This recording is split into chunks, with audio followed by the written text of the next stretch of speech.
তার জন্য ব্যবস্থা তার চেষ্টা করেন। একটা সরকার করতে পারেন যাতে যথেচ্ছ তার খরচ না হয় তার চেষ্টা করেন, তাই যখন করেন নাই এমন একটা কাজ বলেন থেকে গত 5.5 মাস যা করা উচিত ছিল, হ্যাঁ পারেন নাই, সেটা আমি বলবো। করেন নাই এরকম কাজের কথা কিন্তু আপনারা বলতে পারবেন। যেমন ধরুন এখন বিদ্যুতের ক্রাইসিস না? আচ্ছা, বিদ্যুতের চেয়ে বেশি ক্রাইসিস হলো গ্যাসের। আচ্ছা, গ্যাসের ব্যাপারে আপনাদের একটা ইনফরমেশন দেওয়া খুবই জরুরি দরকার। আমাদের গ্যাসের এই দেশে শেখ হাসিনা সরকার 98% গ্যাস, একটা গ্যাসের দেশে 100% গ্যাসের 98% গ্যাস একটা দেশে হাতে করে দিয়ে গেছে। আজকে গ্যাসের ক্রাইসিস তৈরি করবে, এই গ্যাসের ক্রাইসিস তৈরি করা হচ্ছে। আমাদের কলকারখানা বন্ধ হয়ে গেলে আমাদের প্রমাণ কাজ করবো কোথায়? আপনারা কাজ করবেন কোথায়? আমার একটা সরকার পারেনি কাজের ব্যবস্থা করে দিতে, কাজের পরিবেশ তৈরি করতে, সেখানে কাজ করতে। যেমন আমি প্রথমে পেয়েছি স্বতন্ত্র, তারপরে আমি পেয়েছি স্বতন্ত্র বিয়ে করেছি কি, আমি রাস্তা করেছি, বিদ্যুৎ দিয়েছি এবং ফ্রি স্ট্যান্ডিং অ্যারেঞ্জমেন্ট করেছি, মানুষ মুভ করতে পারে তা করছি, অর্থনৈতিক কর্মকাণ্ড শুরু করতে পারে মানুষ, সব কাজে সেই পরিবেশ তৈরি করে দিয়েছি। মানুষ, আমি যখন এমপি হই তখন আমার এলাকায় 10% ঘর টিনে ছিল না।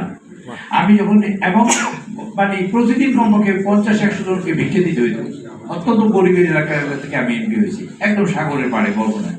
আমি যখন এমপি নাই 2006 সালে চলে আসি, তখন আমার এলাকায় ভিক্ষা দেওয়ার মতন কোনো মানুষ ছিল না।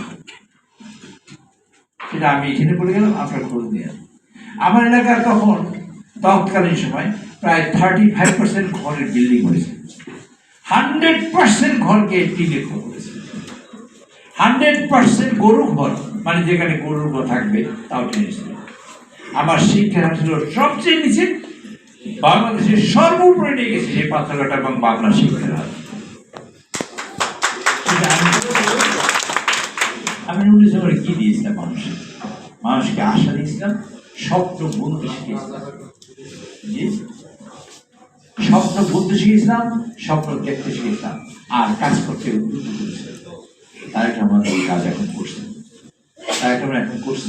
আপনার যাতে স্বপ্ন দেখতে। একটা মানুষের কি নষ্ট হয়, একটা মানুষ যখন মারা যায় তখন মানুষের কি চলে যায়? এই চোখ থাকে, নাক থাকে, মুখ থাকে, চুল থাকে, হাত পা সবই থাকে, মানুষের নাই প্রাণটা নাই, সেটা দেখা যায়। যে প্রাণ চলে গেছে সেটা দেখা যায় না। আর সেই প্রাণটা নাই, মানুষের সেই আশা নাই, মানে মানুষের প্রাণ নাই। এই দেশ থেকে কি কি নিয়ে গেছিল আমি তার ব্যাখ্যা দিতে চাই না। 30 লক্ষ কোটি টাকা নিয়ে গেছে, তা বড় জিনিস না। এই দেশে মানুষকে কথা বলতে দেয় না, সেটাও আমি বড় বলি না। আমি বড় বলবো, এই মাইক থেকে বড় বলতে হবে এখন, ঠিক আছে? আমি বড় বলি ওইটাকে, কথা শুনছেন আপনারা? আপনাদের স্বপ্ন কেড়ে নিয়ে গেছিল, আপনাদের আশা কেড়ে নিয়ে গেছিল, আপনাদের সামনে দাঁড়া করিয়েছিল গুন্ডামি। গুন্ডা হইল রোল মডেল। ঢাকা বিশ্ববিদ্যালয়ে একটা ছেলে বলে গুন্ডা হইল কিনা সেটা আগে নিশ্চিত, লেখাপড়া করলো কিনা সেটা নিশ্চিত করতো না। গুন্ডামি গিয়ে রোল ছিল, আপনাদের স্বপ্ন এবং আশা ধ্বংস করে দিয়েছিল। মার্টিন লুথার কিং একটা বক্তৃতা দিয়েছিলেন, সেই বক্তৃতার কথা ছিল আই হ্যাভ এ ড্রিম। আমাদের নেতা এইখানে এসে তারেক রহমান সাহেব বলছেন আই হ্যাভ এ প্ল্যান।